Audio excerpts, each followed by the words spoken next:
This is the Situation Room, the only way to start your day. Or devolution happened, and sitting in a position whereby the administration of the city was right in his hands. Then, of course, peppering that with some of what the Constitution says, we're going to be looking into this in detail and seeing, okay, are we going in the right direction, or is it okay, the things that we are currently seeing? Philip Kisia, good morning. Good morning, Ndu. How are you? I'm fine, thank you. Good morning. Mm-hmm. Good morning to you. Thank you for being here today. My pleasure. Obviously, we have a lot to talk about because we want to understand a couple of things. And coming from a vantage point where you sat in the position of administration over the city, albeit before devolution, still with an understanding of what ought to or what ought not to happen. So thank you for doing that with us this morning.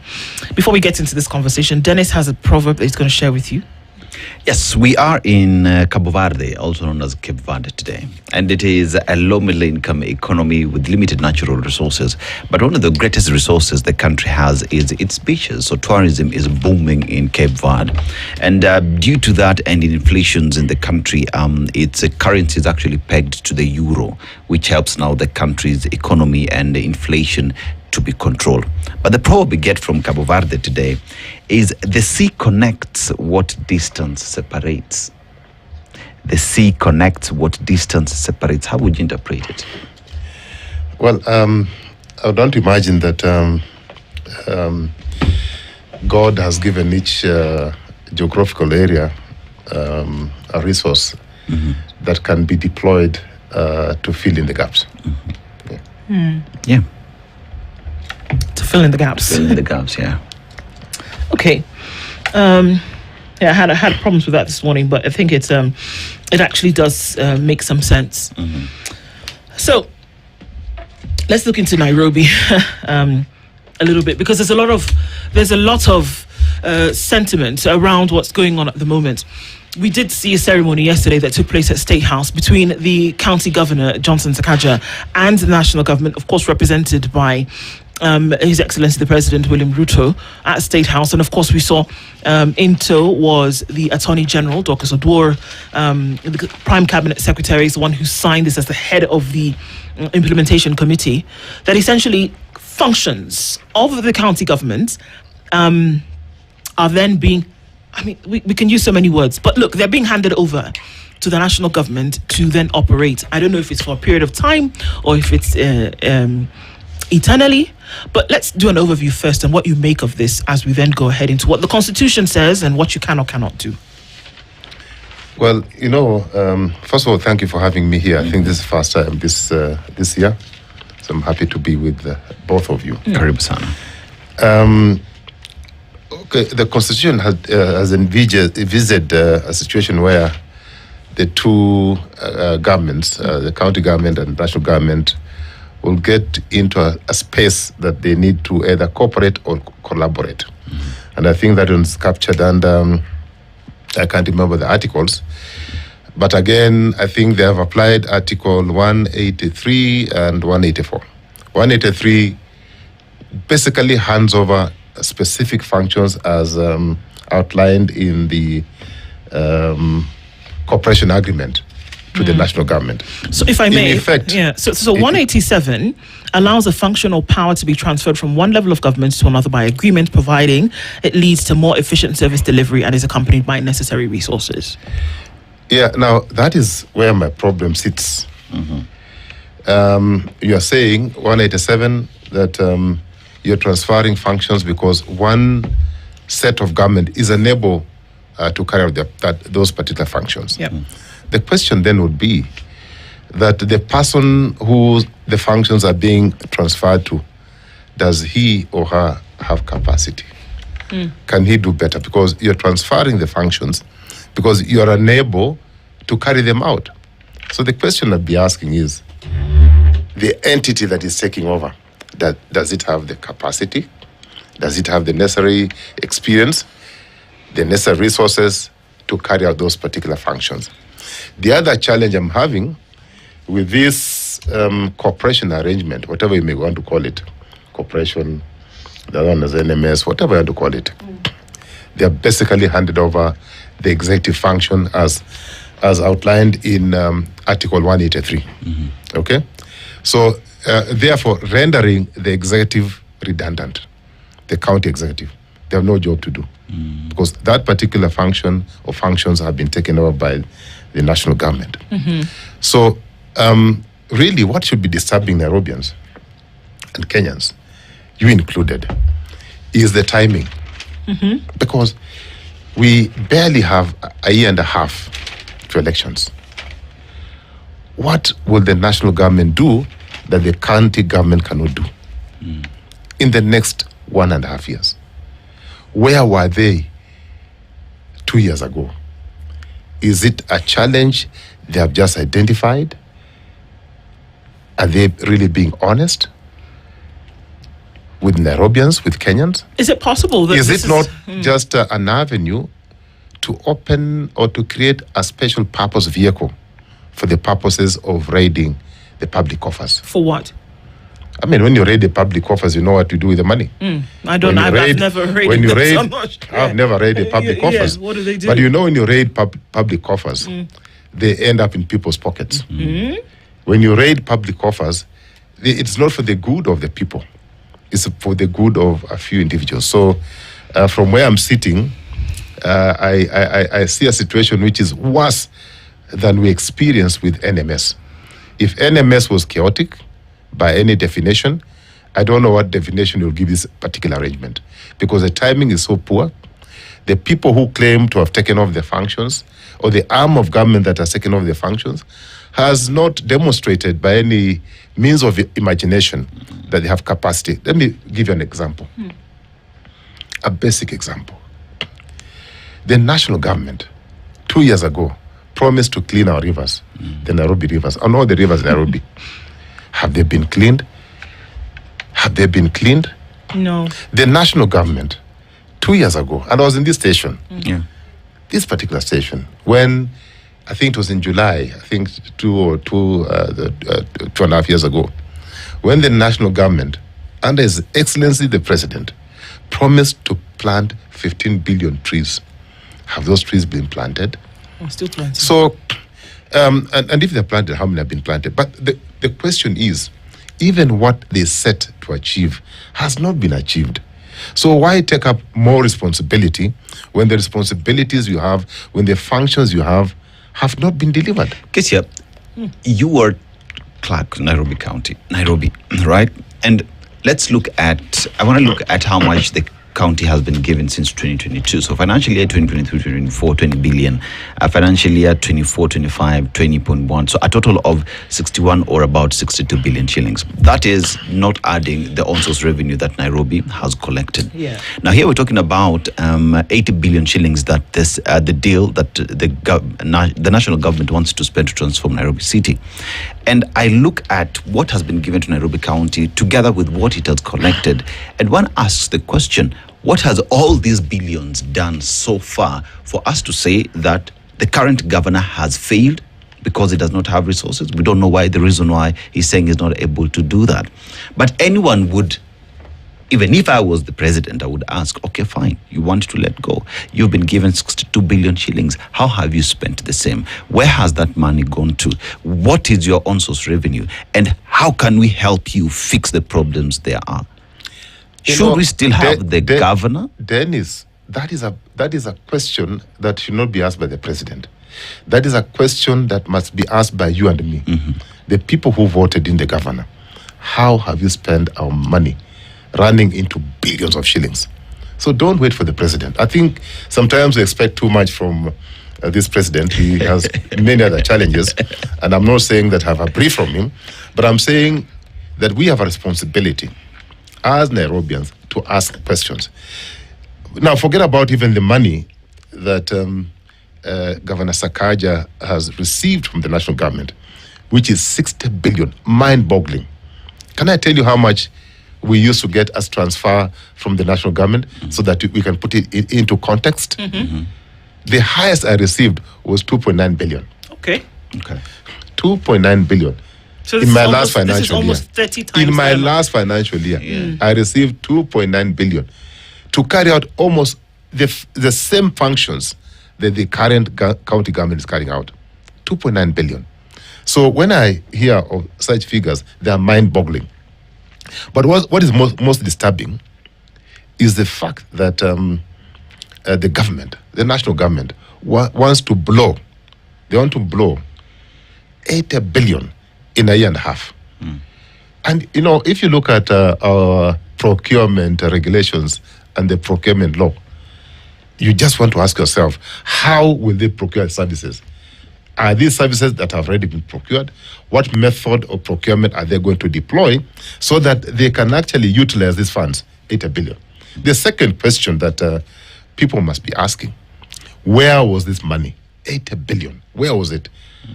Have they just found this 80 billion somewhere that was lying idle, that now they find it suitable to deploy these resources in the county of Nairobi? Why weren't these resources availed much earlier? Why are they in a hurry to spend 80 billion in a year and a half? 80 billion. 80 billion in a year and a half is mind-boggling. So the senator of Nairobi sits in a position of oversight, as do other senators around counties with the devolution process. Yesterday, he said, the governor of Nairobi assured us he wasn't transferring any functions to the national government. I'm surprised to see a scheduled signing ceremony at State House this afternoon.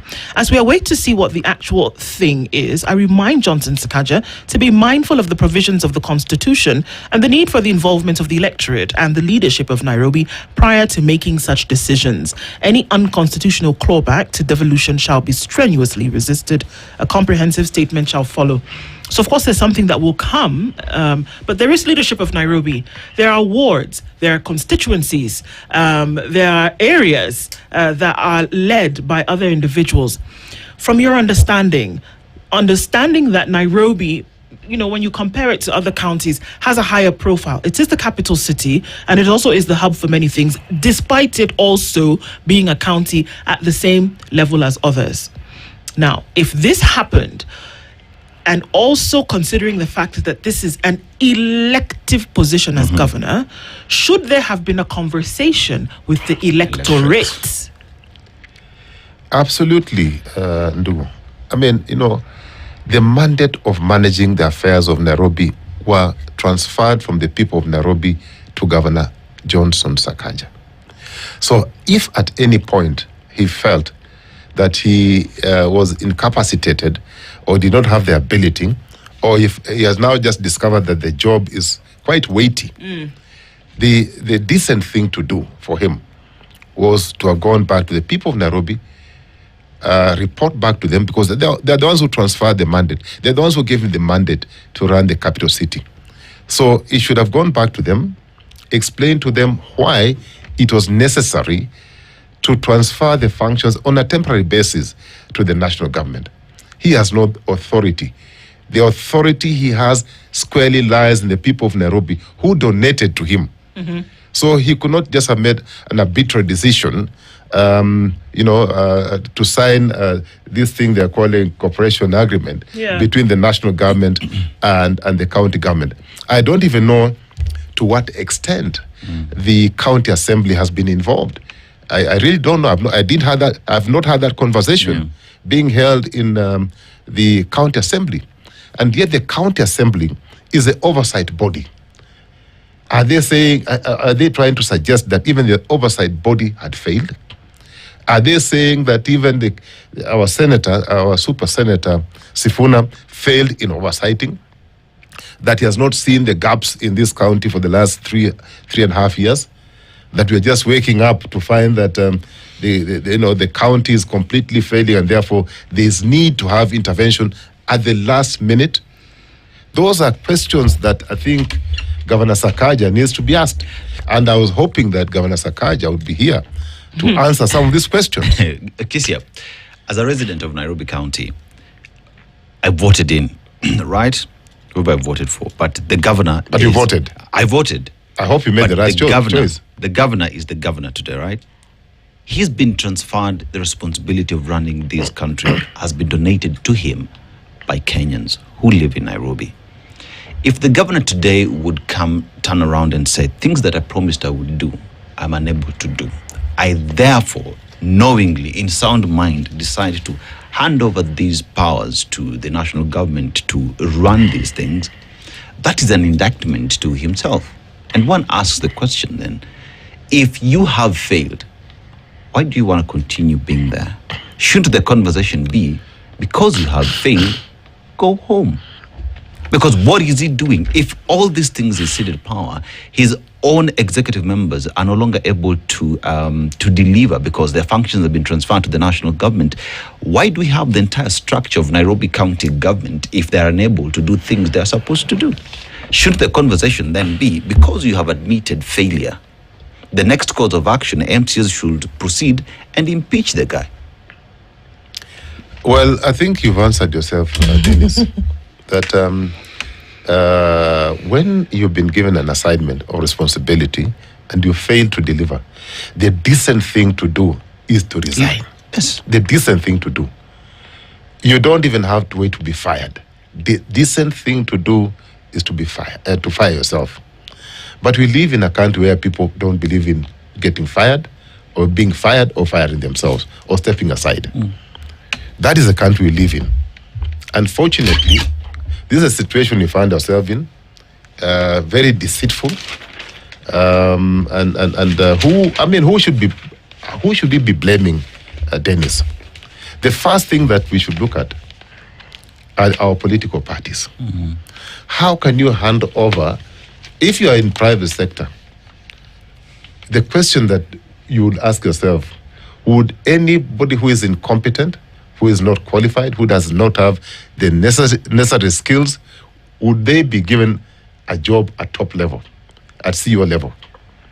You know, the 47 county governments we have in this republic are equal to blue chip companies.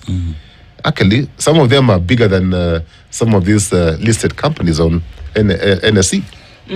So would you give such a company to as somebody who has no track record, who has never run even a kiosk? We find ourselves in very awkward situations that political parties hand over jobs, very serious jobs, to people who do not have the necessary experience and qualification. Right. So we must start from the political parties.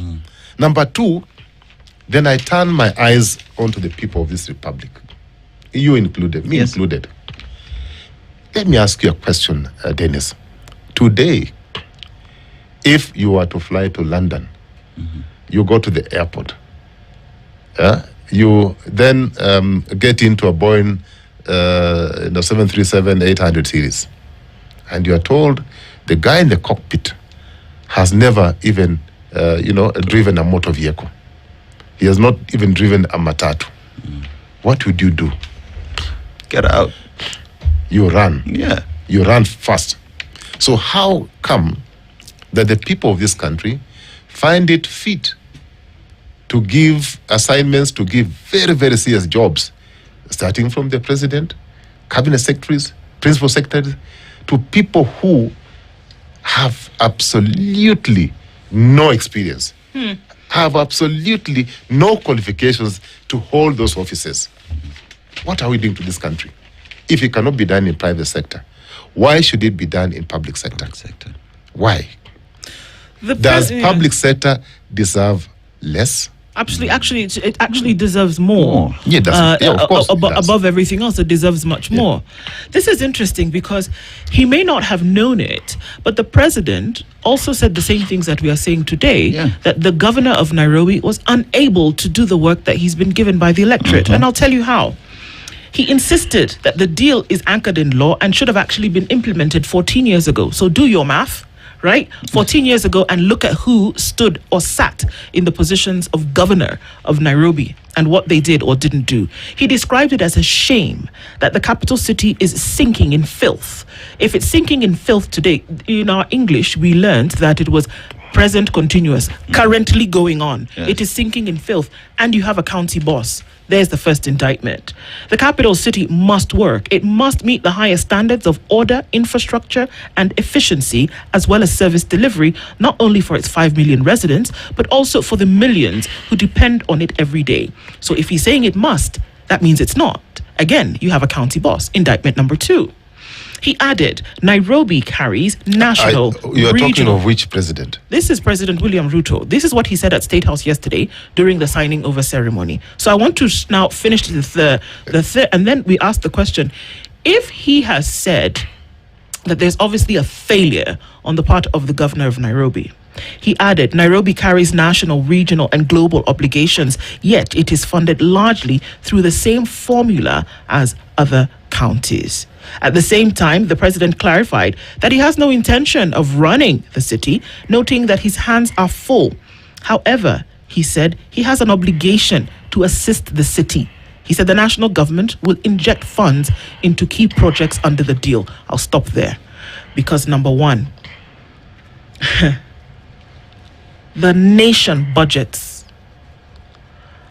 I went to look through budget documents to find out if there was allocation for this money that they are now saying they are going to inject into Nairobi to have street lighting, to the amount of 3.3 billion shillings for upgrades of transformers. They want to put up 40,000 lighting points. They want to complete 10,000 existing lights. They want to put 3.7 billion into that. Where does this money come from? Because they want to also put 2.1 billion shillings into a treatment plant, and they want to then provide 50,000 cubic meters of water. They're going to put another 3 billion shillings into the Gigiri Shaurimoyo evacuation corridor to stabilize and extend supply to high demand areas. They're going to put another 9 billion shillings towards the sanitation of the Nairobi River Regeneration Project. It goes on and on. Where does this money come from? It was not in the budget that was read for 2025-2026. Where does this money come from? So I've asked so many questions at the same time. The president also saying that clearly you've not been working. Then there's all this money that's coming in. Where did it come from?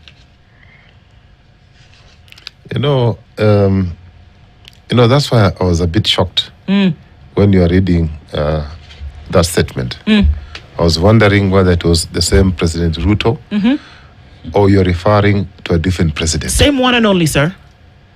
So I'm a bit shocked. Why? That 14 years down the line, he has just discovered, he has just woken up to the reality that we have been having people in the office of governor who have no capacity to run any county. But I'm shocked. Not because of the outcome of governors, but the statement that the president made then, it shocks me. But anyway, 80 billion is not small money. But again, just look at the functions that the president has taken over. He says on one hand, his hands are full, completely full. Yes. If your hands are full, what the hell? Where would you take up more responsibility when your hands are full? If you didn't have an ulterior motive. Secondly, does the national government, sometimes we look down upon county governments. And I'll say this about Nairobi because I know I worked there as a CEO. In terms of human resource, at least the time I was there, we have some of the best engineers, some of the best planners that you can actually get in Africa. The problem we are having is leadership at the top. That we don't have people who can guide these people, that we don't have people who can plan and execute, that you have people at the top who have no any idea of whether it is necessary to monitor and evaluate the programs that you have. But having said that, the president has taken over some functions which I think are, micro in nature. When a whole president, a national government, takes up a function like street furniture, you want to light up, you want to put up bulbs and street poles, and spend 3.6 billion. That's a function that those resources should have just been given to the county government and, direct them to implement the project. Now, the president has also talked about water and sanitation. Yes. Yet, water and sanitation squarely sits under Nairobi Water and Sewerage Company. So, at what point do you take over functions that squarely sit in a company that is running, that has been doing the job? Why can't you just give them those resources and ask them to do the job? Then, the other one is very interesting, the issue of markets. We have a whole national government. Whole national government that has a bigger challenge, that it should be doing bigger stuff, going into building markets. Is that not a function that sits squarely under the county government? That what they need are resources to build the markets? And I know the list goes on and on. Solid waste management. I can tell you that by 2011, we had actually developed a master plan for solid waste management for the city of Nairobi. Okay? And we signed with JICA. And actually we started doing the work in terms of feasibility study, preparing a business case. And we signed an agreement with JICA for implementation. JICA had agreed to implement that project. But by that time, I was leaving office. So Governor Evans Kidero came in. Then another one, Governor Sonko Kananu. And now we have Governor Sakaja. And we're still here. Almost 14 years after I'd left office. This thing has not been implemented. 14 years after. And you see, the person who was signing that cooperation agreement yesterday was actually my boss. So we should know better. At this that point. There was a plan, there's a master plan that we left that should have been implemented 14 years down the line after JICA had spent money to do a feasibility, to do a business case, to prepare a master plan. It has not been implemented. I want to take a break. It is very shameful. It is. I want to take a break at this point because then we're going to ask some oversight questions as well. Yeah. That if we're at this point where we see this happening and the county governments, by the established protocols of devolution, is to be oversighted by Senate. If we're having core functions then being moved to the national government, will Senate now oversight the national government? We have to ask that question, and we'll do so when we come back with Philip Kisia this morning. We're talking Nairobi. We'll be back. It's 25 minutes to 8. This is the Situation Room, the only way to start your day.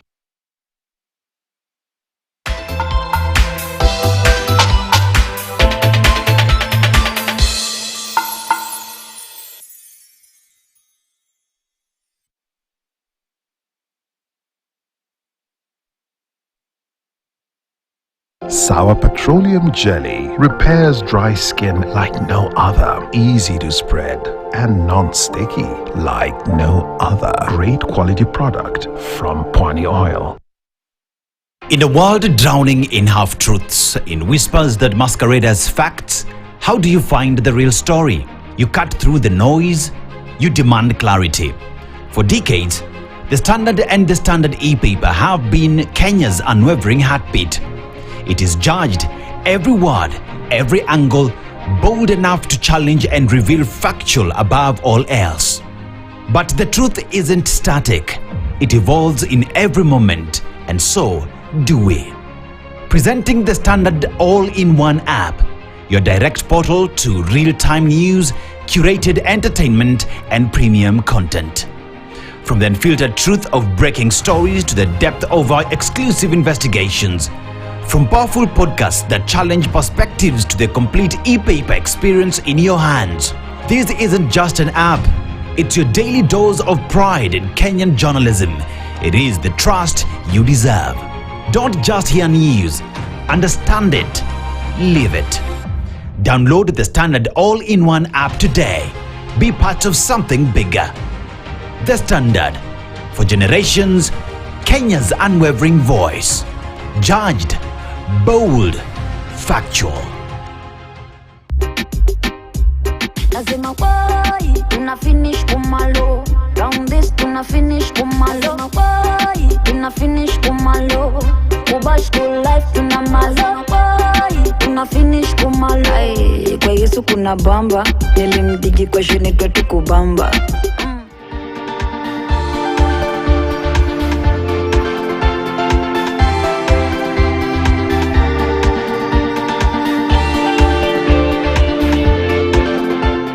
Great yummy taste, gotta hack it. I spread bread, pate nguvu, gotta pack it.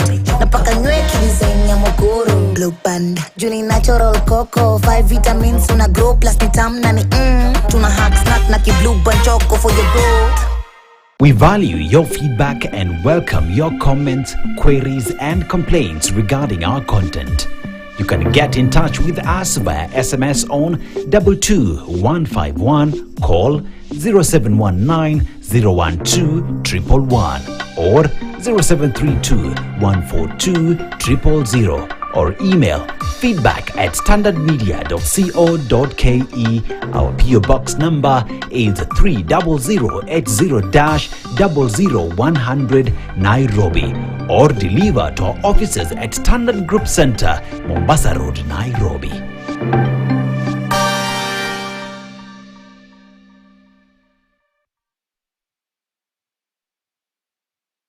This is the Situation Room, the only way to start your day.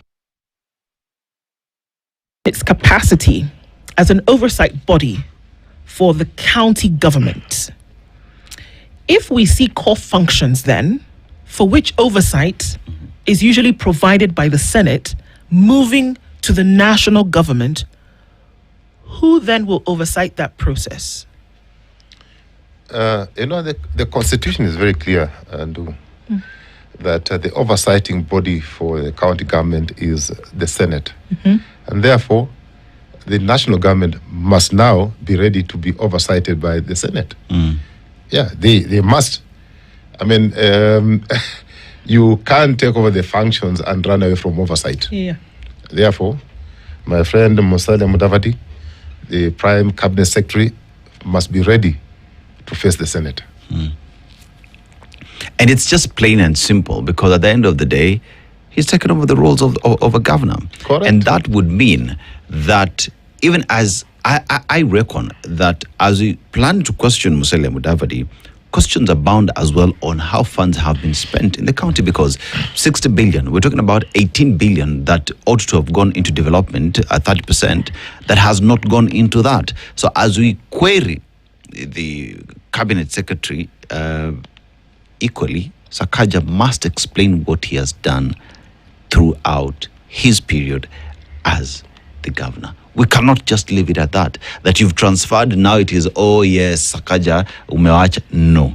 He has to account for each and everything that he has spent, as well as the Senate itself should actually call in the government right now and ask, under what law, under what premise did you decide to sit down without involving the Senate, which oversees the counties, no? No, I agree.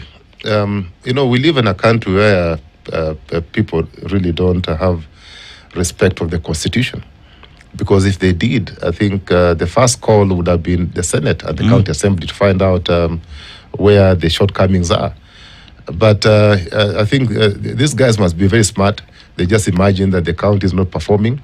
I don't know what they use as a yardstick, but they have taken over the functions. But again, we go back to where we started.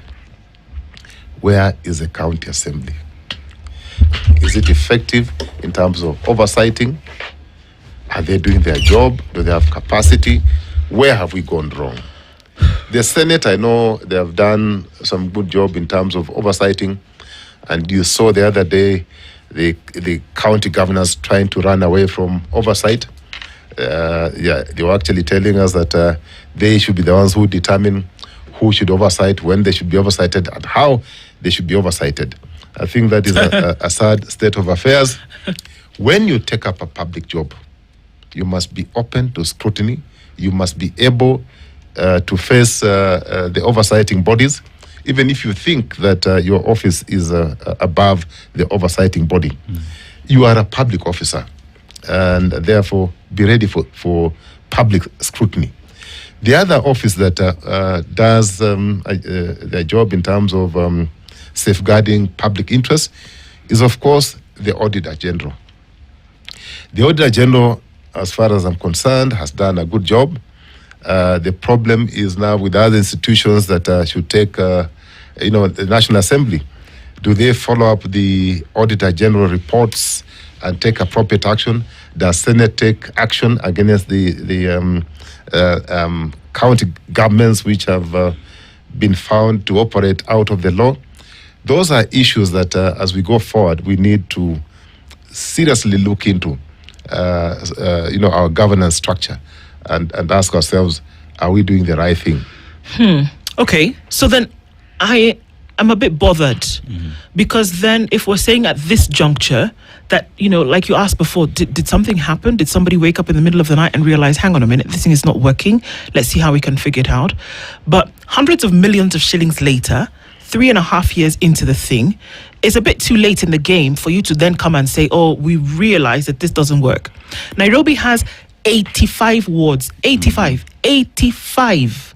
It has 17 constituencies. Nairobi is huge. And then in terms of its administration, you have a lot of things to handle. However, these wards don't sit on their own, Philip.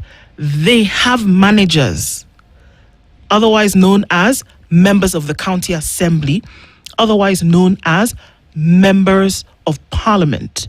They are there for a particular reason. Though elected, they have a role to fill and they work hand in hand with the county government. Whether we want to say that devolution is over here and government is over here, it doesn't work like that. They're supposed to work in tandem. Now, if these things have not functioned over the last 3.5 years, does it mean that everybody then along this chain has a question to answer?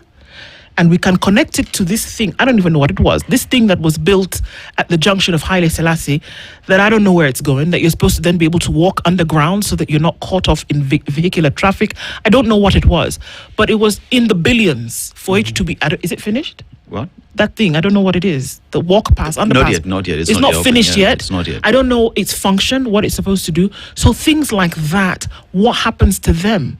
When we're talking about street lighting, they told us there was a time here people were wasting our time walking around trying to get hawkers to move and then clean up the garbage.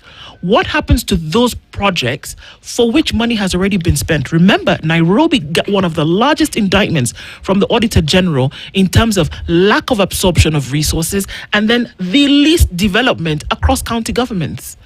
And so did they realize this later? There have been markers. The Auditor General has been speaking for months about Nairobi. You can't say that somebody woke up, put the finger in the air and said, oh, you know what? Maybe we need to talk to Big Brother at State House to figure out how this thing is done. No, I didn't want to say what you've just said, but let me pick it up from you. We are in a situation like a kid brother going to the elder brother and saying that, you even assisted me to settle in my own house. I got married, but now I'm unable to do the job. So, big bro, can you step in? It's a very awkward situation. But I think the action that the national government has taken is anti-devolution. Because we're in the third cycle of devolution. We must have learned from our mistakes, build on those mistakes. Now we should be operating on a very solid foundation. But if by the third cycle of devolution, we are still having teething problems, then we need to look at the architecture of county governments and ask ourselves hard questions. Is that the best architecture that we can have to manage the county governments? I remember the late President Mwai Kibaki was very clear. In his own view, the county governments should not have been politicized. County governments, in his view, should have been run by top cream managers. He was of the view that the CEOs should have been competitively recruited, not politicians. So he was of the view that go actually go out there, get the best to run these counties, because the counties are like just a blue chip companies. But we got into a situation where you actually created room for mediocrity. The only qualification that was required was a university degree. And you know what happened? People rushed to universities to buy degrees. Yeah. And you know, all these fellows, most of them have degrees that have been bought. They are not earned. And that's the only qualification that was fixed. But I think it is now time that we look at it and say that since what we had in mind has not worked, what else can we do to make these things work? Now, the question that you asked, should everybody on the line be put on the chopping board? Should everybody on the line be put on the chopping board? I would say no. Why? When there's failure in an institution, the person who must be put on the chopping board is the head of that institution. So if it is the Republic, the president must be put on the chopping board for failing. Don't look elsewhere. If it's a county, in our case, the governor must be put on the chopping board. Because you have failed to provide leadership. There's something you talked about, priorities. You know, we plan so well. We have very good plans. But again, I think what fails Kenyans is in terms of, sticking to the priorities that you have. Sticking to what the people want. Sticking to what people have told you, these are our priorities. Go out there and implement. You will start now coming up with some funny projects that are just meant to consume our resources, that will not add value to the people, that will not assist anybody. I think that is where the failure starts. By the time I was leaving office, Dennis, I left the office in May 2012. I left this city with a solid master plan that was launched by Governor Kidero in 2014 that runs for 25 years. What should have actually followed are spatial plans, area-specific plans for each particular place. Lavington, Eastlands, not a view. I mean, it is sad that 14 years after I'd left office, not a single spatial plan has been delivered. You see, the master plan is not actually gathering dust in somebody's office. You know, we've actually had planners in this show, and many have said the need of having barrows that would help in the management of the city. But as we talk about the failures that we see today, and you speaking earlier in terms of the political parties and how we operate, I reckon today, because for me it was just like an eureka moment, the governor was elected through a specific political party, and it happens to be the party that produced the president of the republic. The president himself is a resident of the city. He's part and parcel of seeing how the city is being handled and being managed. That today the president would turn around and admit that the city is filthy shows the failure there is within the political parties in ensuring that individuals there are who have been mandated to deliver some specific projects for the people of the county, of the country, have failed. That today the first person who ought to have called out Sakaja is the president himself, by making sure that the city does work, because he does not want to be ashamed by an individual who's in his party. That we don't need to look far. That everybody here is part and parcel of the problems that we face today. That the president himself cannot come in and sort out this problem because he has been there. You know, I think it's a beautiful thing to find yourself in a situation where the national government is being run by a political party where the governor of the city county comes from. Okay? That's the best situation to find yourself in. In this case, we have President Ruto from the Kenya Kwanza government. Then we have Governor Sakaja from the Kenya Kwanza government. You'd have expected synergy. You'd have expected that things would flow smoothly because they read from the same page, they have the same manifesto, they come from the same political party. It should have been much easier to operate. But the fact that they have failed, the fact that the president admits that there is failure, speaks a lot. That his person has failed. It speaks a lot. He actually confirms that, you know what, I take the blame, I have failed, but let me fix it in the next 1.5 years, which is impossible. You will not fix it. You will not fix it. And isn't that the tragedy that we face at this moment? Because it's clear that the things that we're seeing will not... Nairobi's rivers will not run clear in the next 1.5 years. Well, not because they can't, but because if anything like the last behavior that we've seen is anything to go by, then Nairobi's river will not run clear. This 3.7... And I go back to the question of...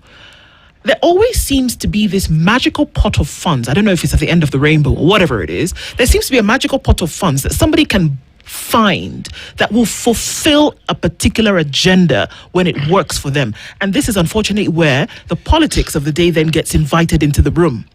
Where does this money come from that was previously not available for anything else that was a priority in the development of the country? Where does this money start? This 80 billion, because we're not talking about 8 shillings.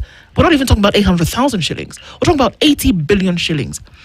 Is there a supplementary budget somewhere that was called upon? Were there some emergency funds? Does it come out of the State House budget? Where does this money come from that's magically found when this particular process meets your obligations politically? Because we can come right out and say it, that it has a political tinge to it. Where does this money come from, Philip? You know, I actually agree with the president that Nairobi should not be operating on the same model like other counties. It shouldn't. It shouldn't. It's of a higher profile. I agree. It's of a higher profile on that index, whereby it's an international hub. Yeah. You have geopolitical aspirations to meet a capital. You have the United Nations hub sitting right here in Nairobi. Absolutely. You shouldn't actually run it the same way you run other counties. Correct. So perhaps the conversation of having a federal territory, which is the capital, can actually come into play. But we are here where we are. I agree with you. In fact, just to put it into context, the county governments were allocated, I think, is about 430 billion? Mm-hmm. Yes, it's 420 billion. 420 billion. They're asking for, interestingly enough, they asked for 450, they got 420. The council is now asking for 534. I think the next financial year they've been allocated, I think, 430 billion, or thereabout. Now, I'm also asking myself very hard questions. 80 billion is actually 20%, about 20% or thereabout, of what the entire county governments in the Republic were allocated this financial year. 20%. While I agree that Nairobi actually needs more resources because it carries the weight of the nation, the question is, where is this money coming from? 80 billion is not a drop in the ocean. Where is the money coming from? And I think more disturbing is that the money is being found at the tail end of somebody's term. Because we are in the, Lala Salama Kipindi, a year and a half to elections. In fact, we only have, I think, one more budget to read? Mm-hmm. So, at what point will they spend this 80 billion? I can tell you without fear of contradiction that the 80 billion has been found for people to eat. This 80 billion is going to be wasted. You not see anything. People are not going to run away from transparency. They are going to use crude methods of procuring. This money, Kenyans need to wake up to the fact that it is public money being spent, and they must give us a very clear program on how, not just to allocate. What they have done is essentially allocating. I spent 4 billion on this one, I spent 10 billion on this one. We want to know how this money is going to spend. Can I ask a question, because it's burning me, and I've actually seen somebody sent me a question here. Just a few weeks ago, the CS Treasury told us, he sat where you're sitting, and he told us the reason why an infrastructure fund is being set up is because they've seen that there's a lot more in terms of development need for Kenya, and they don't have the money to do it because, government has too much bureaucracy, too much red tape to then essentially get some of these things done. So they're setting up an office, whomever these people are going to be, a company who's going to handle this.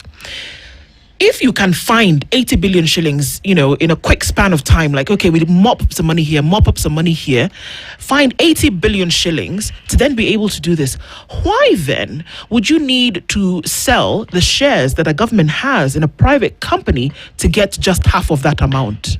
If you can find 80 billion shillings without breaking so much as a sweat, why would you need to sell KPC, Safaricom? Why would you need to do that to find half that amount?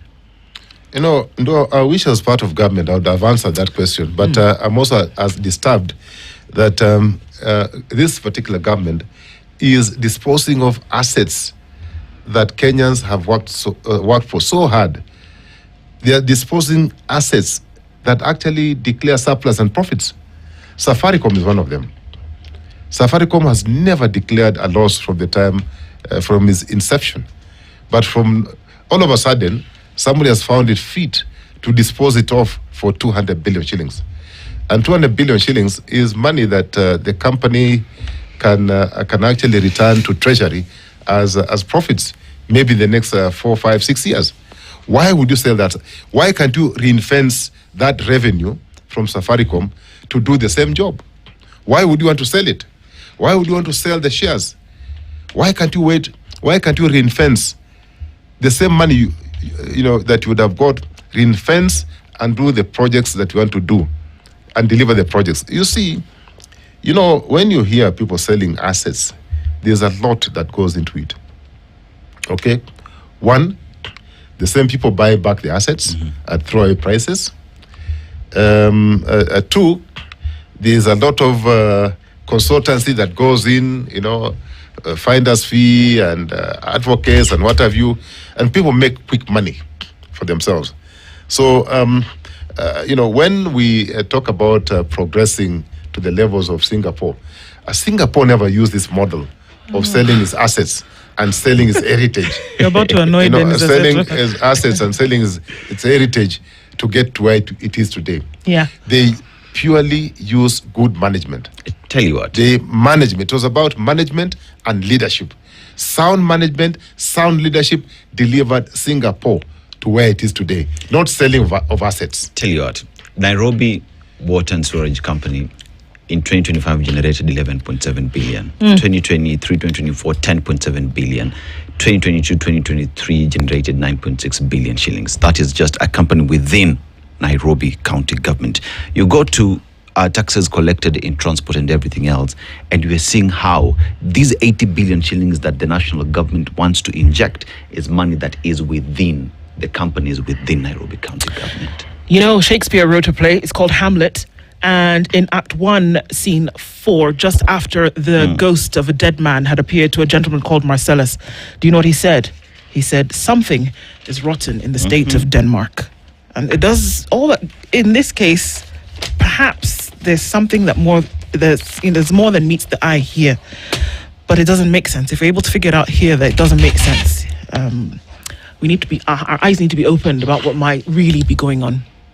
Philip Kisia, thank you for being here this morning. There's obviously more to discuss in terms of where this might go, but you've said that 80 billion shillings is not going to be spent on the things that we are saying, and in a year and a half, the things that they're saying they're going to do, these 4 functions, is not going to happen. That's what Philip Kisia is saying this morning, folks. It's not going to happen, and it's still a wait and see, but he says no. What we've seen is just a ceremony, but we'll finish the 5 years, and we'll still be where we are. Well, thank you for having me, and I was in the company of my son, Ethan. He's following the program very keenly. Yeah. So I thank you for this time, but Nairobians, Kenya, be on the look. 80 billion is not pocket change. It isn't. Our conversations continue. Our Spice Browser comes up next at 8. Good morning. The latest news from around the world. 94.4 Spice FM. This is the